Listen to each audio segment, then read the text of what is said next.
वो क्या करे ना, किस्मत के भरोसे बैठने से कुछ नहीं होता, किस्मत के भरोसे बैठने से कुछ नहीं होता, बिना परिश्रम के सफलता पाने में सफलता का वो एहसास नहीं होता। तो हेलो प्यारे बच्चों, आज फिर हम आपके सामने करंट के कुछ इम्पोर्टेंट क्वेश्चन लेके आए हैं। तो ये चलते हैं अपने फर्स्ट क्वेश्चन की तरफ। तो हमारा फर्स्ट क्वेश्चन है, इन एन आइडियल वर्ल्ड पुस्तक के उपन्यासकार कौन है? इन एन आइडियल वर्ल्ड पुस्तक के उपन्यासकार कौन है? कुणाल बसु, राज कपूर, कुणाल शर्मा, इनमें से कोई नहीं। तो इसका राइट होगा भाई ए, कुणाल बसु। आइए जान लेते हैं। पेंगुइन रैंडम हाउस इंडियन ने घोषणा की है कि प्रसिद्ध उपन्यासकार कुणाल बसु की नई fiction in an ideal world अगले साल रिलीज होगी। पब्लिशिंग हाउस की वाइकिंग छाप के तहत जारी होने वाली पुस्तक को शक्तिशाली, किरकिरा और तेज तर्रार साहित्यिक उपन्यास कहा जाता है, जो वर्तमान समय के लिए प्रासंगिक विभिन्न विषयों कॉलेज, राजनीति, परिवार, अपराध की खोज, कट्टरता की जांच करता है। प्रकाशकों के मुताबिक उनकी आने वाली किताब की कहानी मनहर के एक कॉलेज की लिबरल पार्टी के एक सदस्य के लापता होने के इर्द गिर्द घूमती है। इस अपहरण का मुख्य संदिग्ध उसी कॉलेज के राष्ट्रवादी समूह का नेता है। ओके, आइए चलते हैं नेक्स्ट क्वेश्चन पर। नेक्स्ट क्वेश्चन है आपका, ई रूपी डिजिटल भुगतान समाधान कौन लॉन्च करेगा? तो ये प्रधानमंत्री, गृह मंत्री, रक्षा मंत्री, इनमें से कोई नहीं। तो इसका राइट होगा भाई ए, प्रधानमंत्री। आइए जान लेते हैं। प्रधानमंत्री नरेंद्र मोदी वीडियो कॉन्फ्रेंसिंग के माध्यम से ERUPI एक ई वाउचर आधारित डिजिटल भुगतान समाधान लॉन्च करेंगे। ई रूपी पहल सरकार और लाभार्थी के बीच टच पॉइंट को सीमित करने के लिए वर्षों से शुरू किए गए कार्यक्रमों में से एक होगा और यह सुनिश्चित करेगी कि लाभ लक्षित और लीक प्रूफ तरीके से अपने इच्छित लाभार्थियों तक पहुँचे। अब इसके बारे में जान लेते हैं। ERUPI डिजिटल भुगतान के लिए एक कैशलेस और संपर्क रहित समाधान है। यह QR कोड या SMS स्ट्रिंग के आधार पर ई वाउचर के रूप में कार्य करता है, जिसे लाभार्थी के मोबाइल फ़ोन पर पहुंचाया जाता है। ERUPI बिना किसी भौतिक इंटरफेस के डिजिटल तरीके से लाभार्थियों और सेवा प्रदाताओं के साथ सेवाओं के प्रयोजन को जोड़ता है। यह भी सुनिश्चित करता है कि लेन देन पूरा होने के बाद ही सेवा प्रदाता को भुगतान किया जाए। प्रकृति में प्रीपेड होने के कारण यह किसी मध्यस्थ की भागीदारी के बिना सेवा प्रदाता को समय पर भुगतान का आश्वासन देता है। ERUPI का एक मुफ्त भुगतान तंत्र उपयोगकर्ताओं को सेवा प्रदाता पर कार्ड, डिजिटल भुगतान ऐप या इंटरनेट बैंकिंग एक्सेस के बिना वाउचर को भुनाने की अनुमति देगा। ERUPI प्लेटफॉर्म को भारतीय राष्ट्रीय भुगतान निगम ने अपनी UPI प्लेटफॉर्म पर वित्तीय सेवा विभाग, स्वास्थ्य और परिवार कल्याण मंत्रालय और राष्ट्रीय स्वास्थ्य प्राधिकरण के सहयोग से विकसित किया है। आइए चलते हैं नेक्स्ट क्वेश्चन पर। नेक्स्ट क्वेश्चन है हमारा, मुस्लिम महिला अधिकार दिवस कब मनाया जाता है? 31 जुलाई, 1 अगस्त, 2 अगस्त, इनमें से कोई नहीं। तो इसका राइट होगा भाई ऑप्शन बी, 1 अगस्त। आइए जान लेते हैं। भारत में मुस्लिम महिला अधिकार दिवस पूरे देश में 1 अगस्त को ट्रिपल तलाक के खिलाफ कानून के अधिनियम का जश्न मनाने के लिए मनाया जाता है। पहला मुस्लिम महिला अधिकार दिवस 2020 में मनाया गया था। भारत सरकार ने ट्रिपल तलाक के सामाजिक कदाचार को आपराधिक अपराध बनाने के लिए 1 अगस्त 2019 को ट्रिपल तलाक के खिलाफ कानून बनाया था। कानून को औपचारिक रूप से मुस्लिम महिला अधिनियम 2019 कहा जाता है।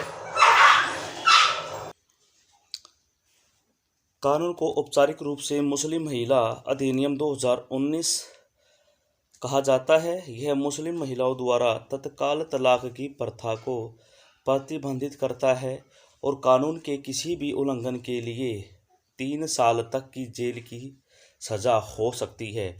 ओके, आइए चलते हैं नेक्स्ट क्वेश्चन पर। नेक्स्ट क्वेश्चन हमारा, जीएसटी संग्रही जुलाई 2021 में कितने लाख करोड़ पहुंच गया है। जो जीएसटी का संग्रह है वो जुलाई 2021 में कितने लाख करोड़ रुपए पहुंच गया है, तो वो पहुंच गया है 1.16 लाख करोड़, 1.17 लाख करोड़, 1.20 लाख करोड़, या इनमें से कोई नहीं। तो इसका ऑप्शन होगा ए, 1.16 लाख करोड़। आइए चलते हैं। जुलाई 2021 में वस्तु एवं सेवा कर संग्रह रुपये 1.16 लाख करोड़ था, जो पिछले वर्ष की इस अवधि की तुलना में 33% अधिक है।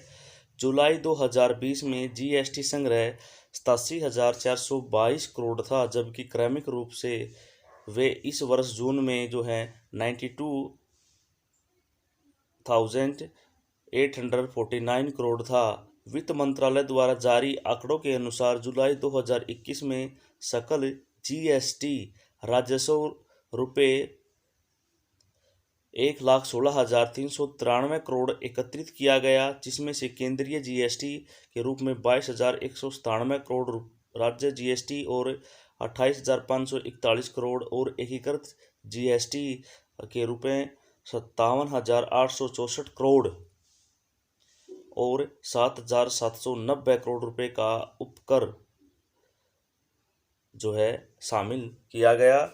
ओके, चलते हैं नेक्स्ट क्वेश्चन पर। विश्व मास्टर स्वर्ण पदक विजेता मानकोर का निधन हो गया है। वो कितने वर्ष की थी, ये सबसे ज़्यादा कितने साल की थी ये, तो ये देख लेते हैं। 105, 104 और सी है आपका 103 और डी है इनमें से कोई नहीं। तो इसका कौन सा ऑप्शन राइट होगा, इसका ऑप्शन राइट होगा भाई ए, ये 105 वर्ष की थी। आइए जान लेते हैं।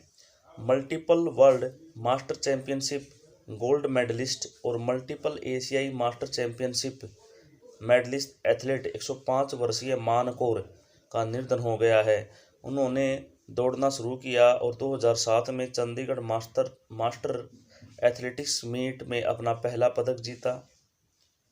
इससे पहले उन्होंने 2011 में नेशनल मास्टर एथलेटिक्स मीट में 100 मीटर के साथ साथ 200 मीटर की दौड़ में स्वर्ण पदक जीता था। कौर यूएसए में वर्ल्ड मास्टर एथलेटिक्स चैंपियनशिप में 100 मीटर और 200 मीटर चैंपियन थी और उन्हें सर्वश्रेष्ठ एथलीट भी चुना गया था। लेकिन 2017 में ऑकलैंड में वर्ल्ड मास्टर एथलीट चैंपियनशिप में 100+ वर्ग में 100 मीटर में चैंपियन बनने की उनकी उपलब्धि थी, जिन्हें उन्हें सुर्खियों में ला दिया था। ओके, चलते हैं नेक्स्ट क्वेश्चन पर। नेक्स्ट क्वेश्चन है हमारा, मीनाक्षी लेखी ने G20 सांस्कृतिक मंत्रियों की बैठक में भारतीय प्रतिनिधित्व मंडल का नेतृत्व किया। बैठक की मेजबानी किस देश ने की थी, इटली, अमेरिका, सी भारत, इनमें से कोई नहीं। तो रिपीट करता हूँ, ए इटली, बी अमेरिका, सी भारत और डी इनमें से कोई नहीं। तो इसका ए ऑप्शन होगा राइट, इटली। आइए जान लेते हैं। भारत की सांस्कृतिक राज्य मंत्री मीनाक्षी लेखी ने भारत सरकार की ओर से G20 सांस्कृतिक मंत्रियों की बैठक में भाग लिया। 2 दिवसीय बैठक की मेजबानी इटली ने 29 जुलाई और 30 जुलाई 2021 में G20 की चल रही अध्यक्षता के दौरान की थी। चर्चा के अंत में G20 सांस्कृतिक मंत्रियों ने G20 सांस्कृतिक कार्य समूह के संदर्भ की शर्तों को अपनाया। अब चर्चा का मुख्य विषय था भाई सांस्कृतिक विरासत का संरक्षण, संस्कृति के माध्यम से जलवायु संकट को संबोधित करना, प्रशिक्षण और शिक्षा के माध्यम से अक्षमता निर्माण, संस्कृति के लिए डिजिटल संक्रमण और नई प्रौद्योगिकियां तथा विकास के प्रेरक के रूप में संस्कृति और रचनात्मक क्षेत्र। चलते हैं नेक्स्ट क्वेश्चन पर। नेक्स्ट क्वेश्चन है हमारा 7। स्टेफन ओकान ने जीता हंगेरियन ग्रां-प्री 2021 का संबंध किस देश से है। स्टेफन ओकान ने जो जीता हंगेरियन ग्रां-प्री 2021 का संबंध किस देश से है भाई। ऑप्शन है आपके A France, B Italy, C America, D इनमें से कोई नहीं। तो इसका राइट होगा भाई फ्रांस। आइए जान लेते हैं। Stephen Okan alpine Renault France ने हंगरी के मोगिरोडो में हंगरोरिंग में 1 अगस्त 2021 को आयोजित हंगेरियन ग्रांड प्रिक्स 2021 जीता है। इस्टबेल ओकान की यह पहली F1 रेस जीती है। सेबेस्टियन वेटल जर्मनी दूसरे स्थान पर रहे, लुइस हैमिल्टन तीसरे स्थान पर रहे। जीत के साथ उन्होंने मैक्स वेस्टरपोन से फार्मूला 1 चैंपियन की बढ़त ली है। हंगेरियन ग्रापी 2021 फार्मूला 1 वर्ल्ड चैंपियनशिप का 11वां दौरा था। ओके, चलते हैं नेक्स्ट क्वेश्चन पर। नेक्स्ट क्वेश्चन है हमारा, ऑलराउंडर ईशूर उदान का अंतर्राष्ट्रीय क्रिकेट से संन्यास लिया है। जो ऑलराउंडर थे ईशूर उदान ने अंतर्राष्ट्रीय क्रिकेट से संन्यास ले लिया है। उनका संबंध किस देश से है? श्रीलंका, बांग्लादेश, भारत, इनमें से कोई नहीं। तो ऑप्शन ए होगा इसका, श्रीलंका। आइए जान लेते हैं। श्रीलंका के बाएं हाथ के तेज गेंदबाज ऑलराउंडर ईशूर उदान ने तत्काल प्रभाव से अंतर्राष्ट्रीय क्रिकेट से संन्यास की घोषणा कर दी है। उदान का 12 वर्षों में छिटपुट प्रदर्शनों के साथ एक बहुत ही मामूली अंतर्राष्ट्रीय कैरियर था, जिसमें उन्होंने अपने प्रयासों को दिखाने के लिए केवल 45 विकेट के साथ केवल 21 ओडी और 35 T20 अंतर्राष्ट्रीय मैच खेले हैं। बाएं हाथ के मध्य तेज गेंदबाज ने 2009 में ऑस्ट्रेलिया के खिलाफ T20 विश्व कप में अपना T20 डेब्यू किया था, जिसमें श्रीलंका पाकिस्तान से फाइनल में हार गया था। उनका पहला वनडे 2012 में भारत के खिलाफ आया था। यह आपका इम्पोर्टेंट क्वेश्चन है और इसका आप स्क्रीनशॉट भी जरूर ले लें। पीवी सिंधु ने टोक्यो ओलंपिक में महिला बैडमिंटन में कौन सा पदक जीता है? कांस्य, रजत, गोल्ड, इनमें से कोई नहीं। तो पीवी सिंधु ने जीता है भाई कांस्य। आइए जान लेते हैं। भारतीय बैडमिंटन खिलाड़ी पीवी सिंधु ने 1 अगस्त 2021 टोक्यो ओलंपिक में महिला एकला स्पर्धा में चीन की ही बिंग जियाओ को हराकर कांस्य पदक जीता। इस जीत के साथ सिंधु ने व्यक्तिगत स्पर्धा में 2 ओलंपिक पदक जीतने वाली पहली भारतीय महिला और एकमात्र दूसरी भारतीय एथलीट बनकर इतिहास रच दिया है। इससे पहले उन्होंने 2016 में रियो ओलंपिक में महिला एकल बैडमिंटन में रजत पदक जीता था। यह टोक्यो ओलंपिक 2020 में भारत का दूसरा पदक है। आइए चलते हैं नेक्स्ट क्वेश्चन पर। लेखा महानियंत्रक का कार्यभार किसने संभाला है? महानियंत्रक का कार्यभार किसने संभाला है? दीपक बसु, रजनीश बसु, के कुलकर्णी, इनमें से कोई नहीं। तो इसका राइट होगा भाई ए, दीपक बसु ने संभाला है। आइए जान लेते हैं। दीपक दास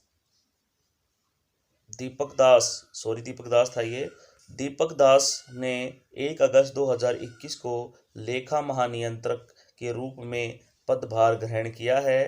कैग CGA का कार्यभार संभालने से पहले श्री दास ने केंद्रीय प्रत्यक्ष कर बोर्ड में प्रधान मुख्य लेखा नियंत्रक के रूप में कार्य किया है। 1986 बैच के भारतीय सिविल लेखा सेवा अधिकारी दीपक दास कैग का पद संभालने वाले 25वें अधिकारी है। आइए जान लेते हैं CGA के बारे में। कैग सरकार का खाता रक्षक और संविधान के अनुच्छेद 150 से अपना जनादेश प्राप्त करता है। यह मासिक खातों को समेकित करने के अलावा भारतीय रिजर्व बैंक के साथ केंद्र के नकद शेष को समेटता है।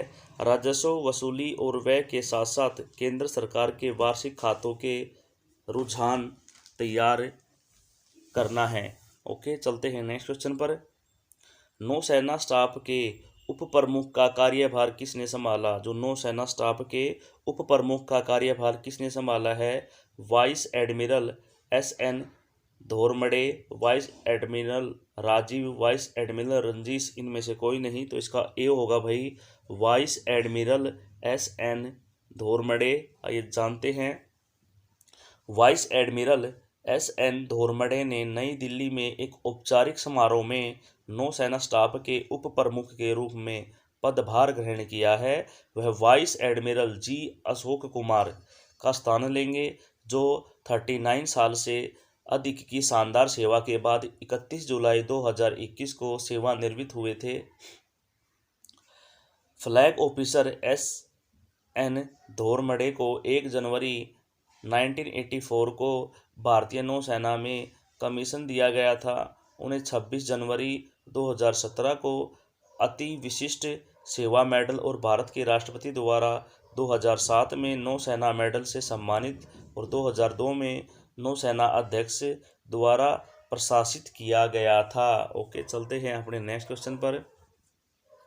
विश्व स्तनपान सप्ताह 2021 कब से कब तक मनाया जाता है?